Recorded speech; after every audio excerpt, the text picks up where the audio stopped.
He is the president of the Asian American and Pacific Islanders Victory Fund in Washington, D.C. There is a level of ignorance, frankly, about who we are as people.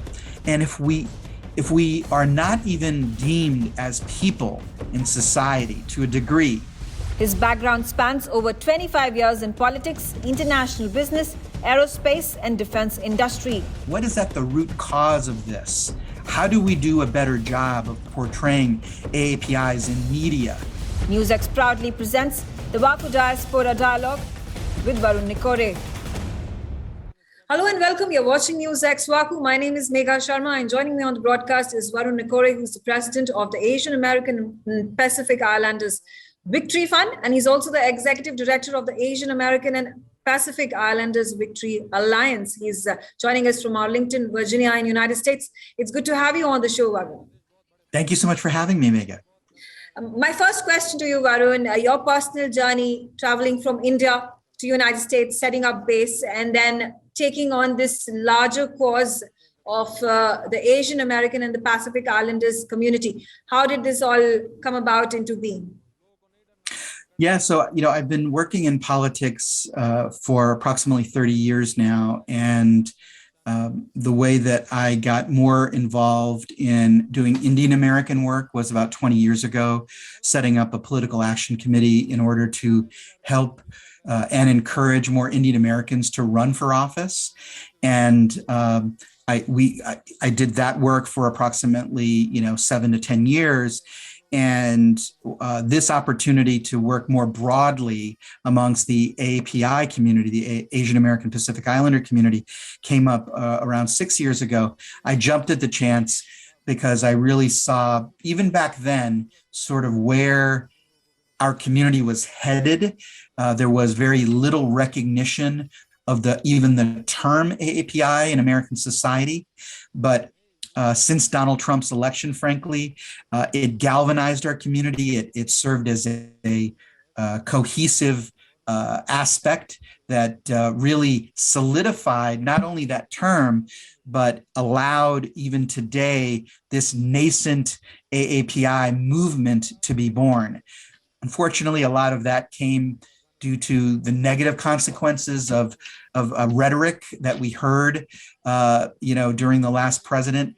But I think that the silver lining, if you will, is the fact that for once there is a recognition of who we are as AAPIs, and it'll allow us to move forward much more confidently in the future.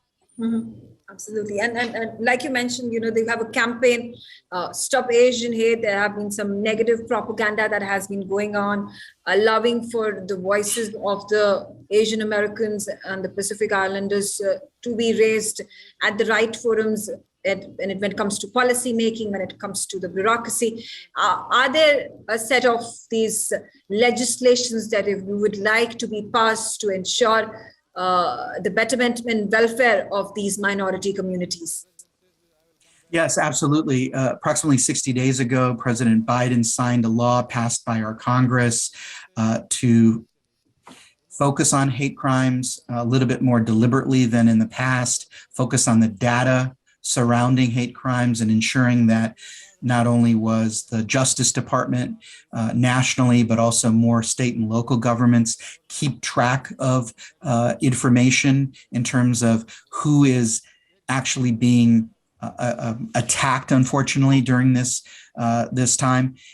It's somewhat stark and surprising, frankly, that when we had that decline of COVID in the US, that hate crimes still rose. And even more recently, some data was released late last week that shows, once again, hate is still on the rise. So can government be doing more? Absolutely. AAPIs need to remain ever vigilant for fear of the worst, unfortunately, in society right now.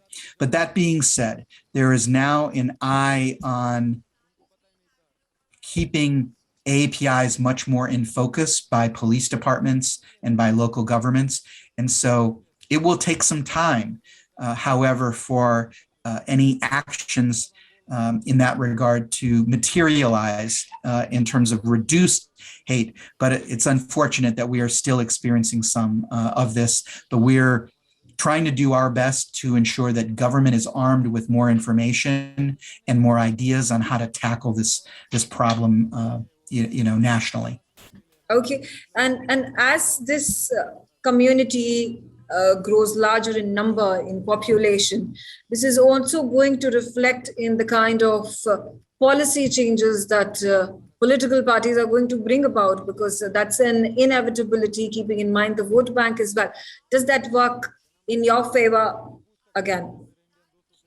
Yes, absolutely. So what we saw in this 2020 election was not a once in a generation, but a historic election, right?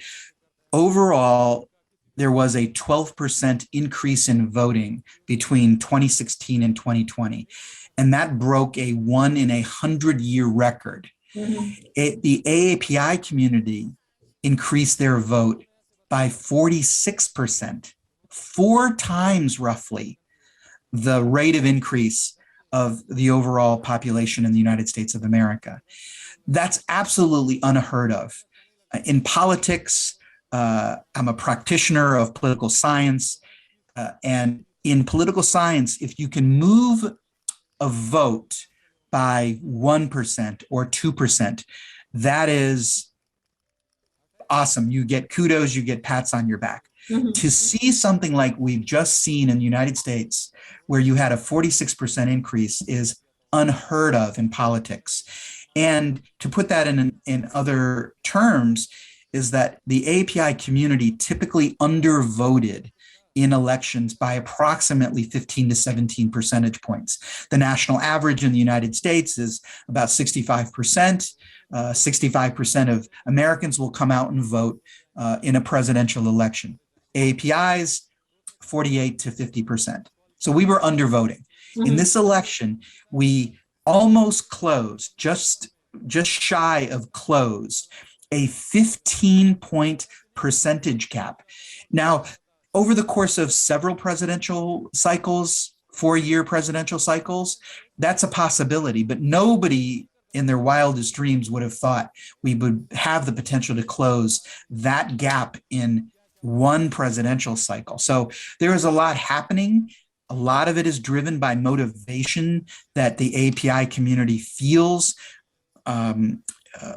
driven largely by the fears that were espoused and that Donald Trump used over these last 4 years. But it galvanized our community, and we're at the early days of this nascent Asian American Pacific Islander movement in this country now. So I'm very optimistic about our future. We still have to remain ever vigilant because the crimes are still on the rise, but there is something now about Asian Americans feeling empowered that they can take their country back that is very motivating and leads me to that optimism. Do you also find it a little daunting and challenging, keeping in mind when a particular country's foreign policy, or for that matter, a majority of the world's foreign policy is against one particular economy or one particular country? And then you have social media that is filled with a lot of hate messages emanating out of one nation, or for that matter, emanating out of the rest of the world against one particular nation. And this is a war of words that continues. When we take a look at what's happening in mainland China and the kind of embargoes that are put on a number of firms, conglomerates, media houses, production houses, and they have to toe the line. And if they are not, they are asked to shut up and pack up and move out of that particular country. Does that again translate into the kind of behavior that the locals would have towards a particular community? And how do you say that there is a line that needs to be drawn in terms of this is right, but this is going over the top? Yes, there was a lot in that question. And so let me try to see if I can respond. So the way that Asian Americans and Pacific Islanders are often portrayed, or let's say not portrayed, in the media has a large effect on how American society sees us, right? So putting that aside for a second, I think the importance here is that our policymakers and our legislators who now know we voted in this last election and came out in inordinate numbers for Democrats, that Democrats and politicians owe our community not only their livelihoods to a large degree, because they would not have a functional majority if it wasn't in large measure due to the API community coming out with such increases, right? But that they now owe our community the intentional work of advocating for our community. Okay. And whether you're Democrat or Republican, whether you're Democrat or Republican, it is we're indifferent to that. The core is that legislators in our society, they need to start being much more forceful, much more intentional about attacking and focusing on the core issues facing our communities today. And that is, once again, at its core, the health and the safety and the security of APIs. Only then can we think about other things like ensuring that we're prosperous in this country. So I hope that answers your question. But I think without that base level infrastructure, it's impossible to talk about anything else if hate is on the rise. And so that's why I think there needs to be more focus paid on that particularly. Well, Varun, I definitely think it's a very daunting and a challenging task, keeping in mind when it comes to differing and varied sort of public policies that are and geostrategic, geopolitical policies that continue to change within decades and 5 years or 2 years. I remember 9/11 that happened, and every single American was so spiteful of anybody with a beard. And there were the Sikhs that were also attacked. And that's something, the mindset that needs to change, the ignorance that needs to be enlightened to tell that, you are humans at the end of the day, and not every single Muslim is a jihadi, or not every single Chinese national perhaps is somebody to get you or spreading the virus or the kind of stereotype that gets attached and that continues to linger. But thank you so much, Varun, for joining me on this broadcast and sharing your views about AAPI and doing such a commendable job for the community. And kudos to you on all the very best for all your future endeavors.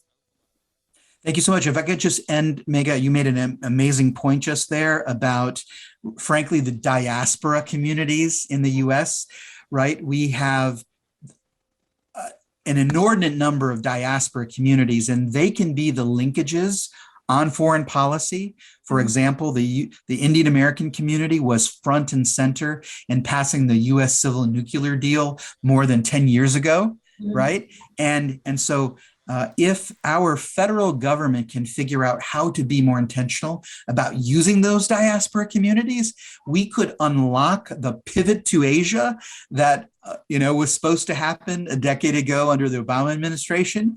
Right. But the future for America is actually, as a Pacific nation, the future of America is actually this look towards Asia, India being central to that.